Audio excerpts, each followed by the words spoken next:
Bonjour à tous et bienvenue pour cette vidéo. Aujourd'hui, on va parler d'approche aux instruments. Le but de cette vidéo est de vous montrer comment, grâce au pilote automatique, on peut exécuter une approche aux instruments. On va donc guider l'avion sur l'axe d'approche, sur la pente d'approche et jusqu'au sol grâce au pilote automatique. Le vol IFR nécessite la lecture d'énormément d'informations. Je ne vais pas passer toutes ces informations en revue aujourd'hui. Je vais juste vous expliquer les informations de base que vous avez à savoir, notamment concernant le pilote automatique. Je vous présente à l'écran une carte d'approche. C'est la carte d'approche ILS Zulu ou Yankee de l'aéroport de Pau, Lima Fox, Bravo, Papa. Vous pouvez donc constater qu'il y a énormément d'informations sous cette carte. Je ne vais pas toutes les mentionner aujourd'hui. Si vous voulez plus d'informations et avoir accès à un cours IFR complet, je vous invite à cliquer sur le lien udemy.com que je vous affiche en description de cette vidéo. Vous aurez accès à près de 7 heures de cours, 3 heures de théorie, 4 heures de pratique qui vous explique tout ce dont vous avez besoin de savoir pour effectuer un vol aux instruments.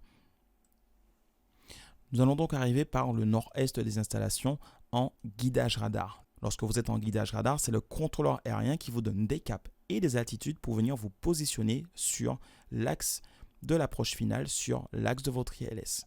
Le symbole sur cette carte représente une ILS. ILS signifie Instrument Landing System, système d'atterrissage aux instruments.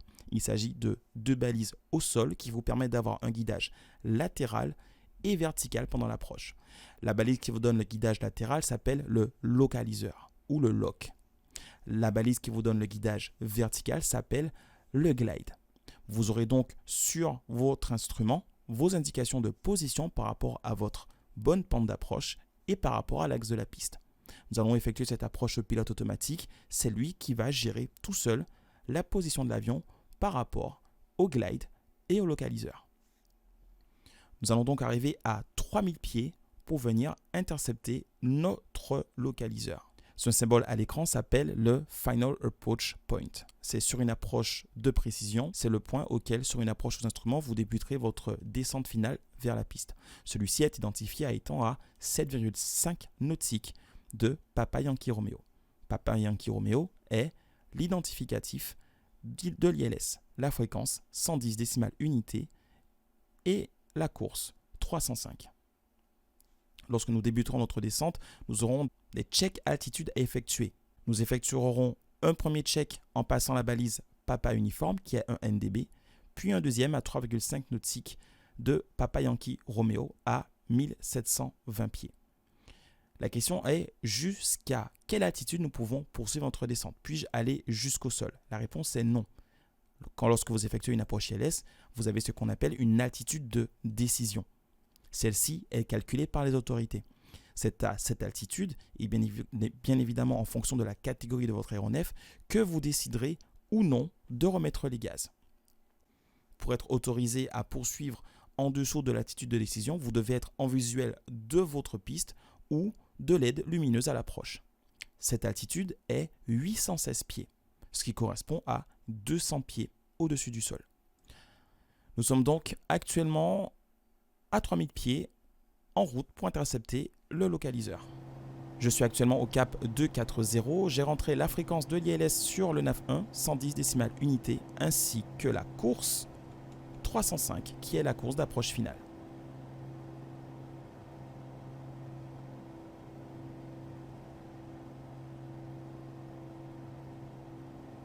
Dans cette vidéo, nous n'allons pas parler du ND, le Navigation Display, écran de navigation. Sachez que vous pouvez insérer votre approche dans le Navigation Display.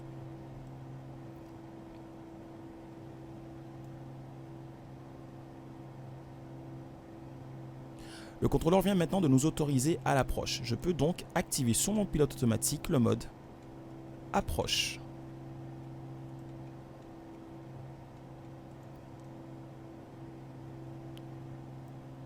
Ainsi apparaîtra à l'écran le mode lock qui est armé couleur blanche et le mode glide slope qui est également armé couleur blanche.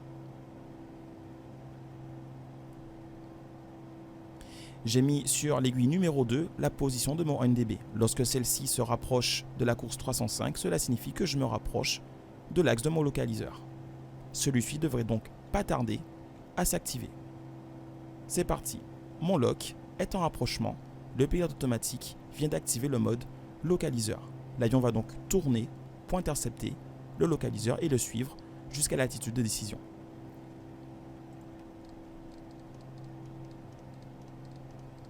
Vous avez dans le même temps l'indication glide qui est en train de se rapprocher. Cela signifie que ma pente d'approche est au-dessus, je vais bientôt l'intercepter. Lorsque celle-ci sera au centre, le mode glide slope devrait s'activer et l'avion va suivre par lui-même le plan de descente.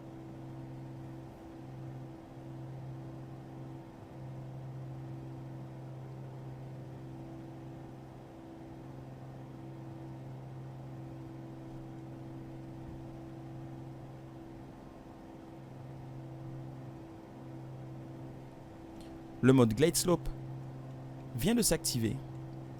L'avion se met en descente.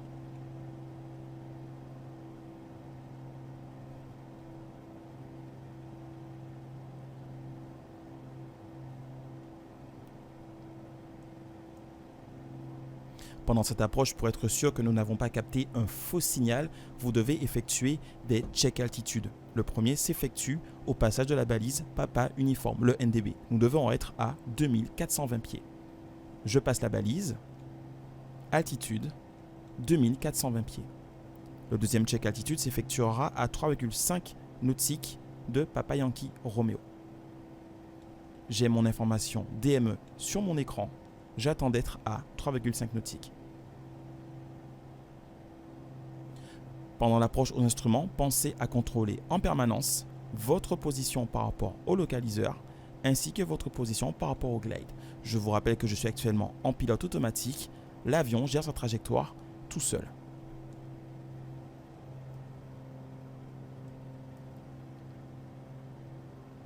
J'arrive à 3,5 nautiques de Papa Yankee Romeo, altitude 1720 pieds.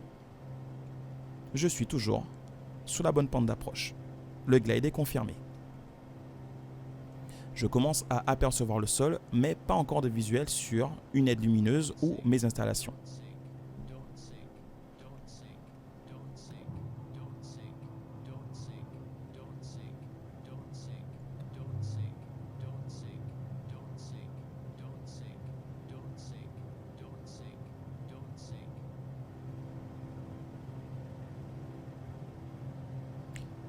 « 300 pieds au-dessus des minimums. «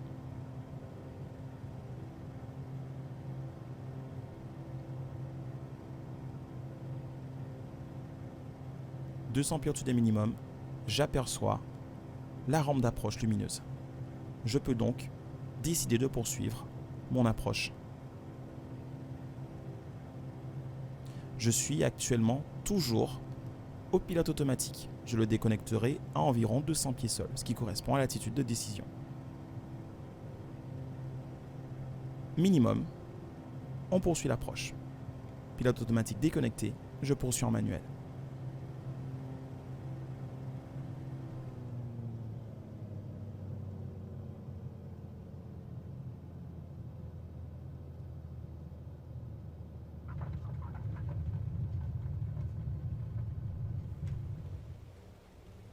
Le but de cette vidéo était juste de vous montrer comment amener un aéronef au pilote automatique sur une ILS. Je vous rappelle qu'il y a énormément d'informations à connaître pour le vol aux instruments. Retrouvez l'accès complet à ce cours en cliquant sur le lien udemy.com que je vous affiche en description de cette vidéo.